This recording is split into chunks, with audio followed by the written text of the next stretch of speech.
Petit papier confiné avec Daniel Pénac. J'ai tendance à trouver pas mal de poésie au hasard. Pendant le confinement, chaque jour, on vous propose de redécouvrir quelques petits papiers déballés par une personnalité passée par le studio depuis la création de l'émission. Cette semaine, des invités littérature à l'honneur. L'auteur de la saga des Malocènes et de bien d'autres livres, comme Le Dictateur et le hamac, Chagrin d'école, où il y a quelques semaines, La loi du rêveur était passée par le studio des petits papiers en 2010. Il raconte ses années de professeur et les visites qu'il fait encore régulièrement dans les classes de lycée de banlieue, où il a l'impression d'entrer dans du vivant en opposition à tout ce qui est établi, qui se croit solidement assis sur son cul. Daniel Pénac évoque aussi l'inévitable solitude de son métier. C'est le lot de tout écrivain. Si vous n'aimez pas la solitude, posez tout de suite votre stylo.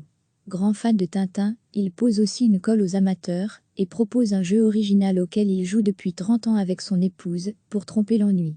Pour découvrir tout ça, et bien plus encore, le lien vers tous les petits papiers, c'est par ici. Recevez chaque vendredi matin les événements, concours et l'actu vivacité. Pendant le confinement, chaque jour, on vous propose de redécouvrir quelques petits papiers déballés par une personnalité passée par le studio depuis la création de l'émission. Cette semaine, des invités littérature à l'honneur. L'auteur de la saga des Malocènes et de bien d'autres livres, comme Le Dictateur et le hamac, Chagrin d'école, où il y a quelques semaines, La loi du rêveur était passée par le studio des petits papiers en 2010.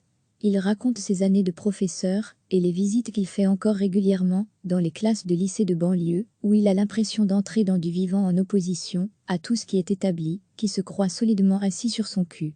Daniel Pénac évoque aussi l'inévitable solitude de son métier. C'est le lot de tout écrivain. Si vous n'aimez pas la solitude, posez tout de suite votre stylo. Grand fan de Tintin, il pose aussi une colle aux amateurs et propose un jeu original auquel il joue depuis 30 ans avec son épouse pour tromper l'ennui. Pour découvrir tout ça, et bien plus encore, le lien vers tous les petits papiers, c'est par ici. Cliquez sur s'abonner pour recevoir les dernières nouvelles.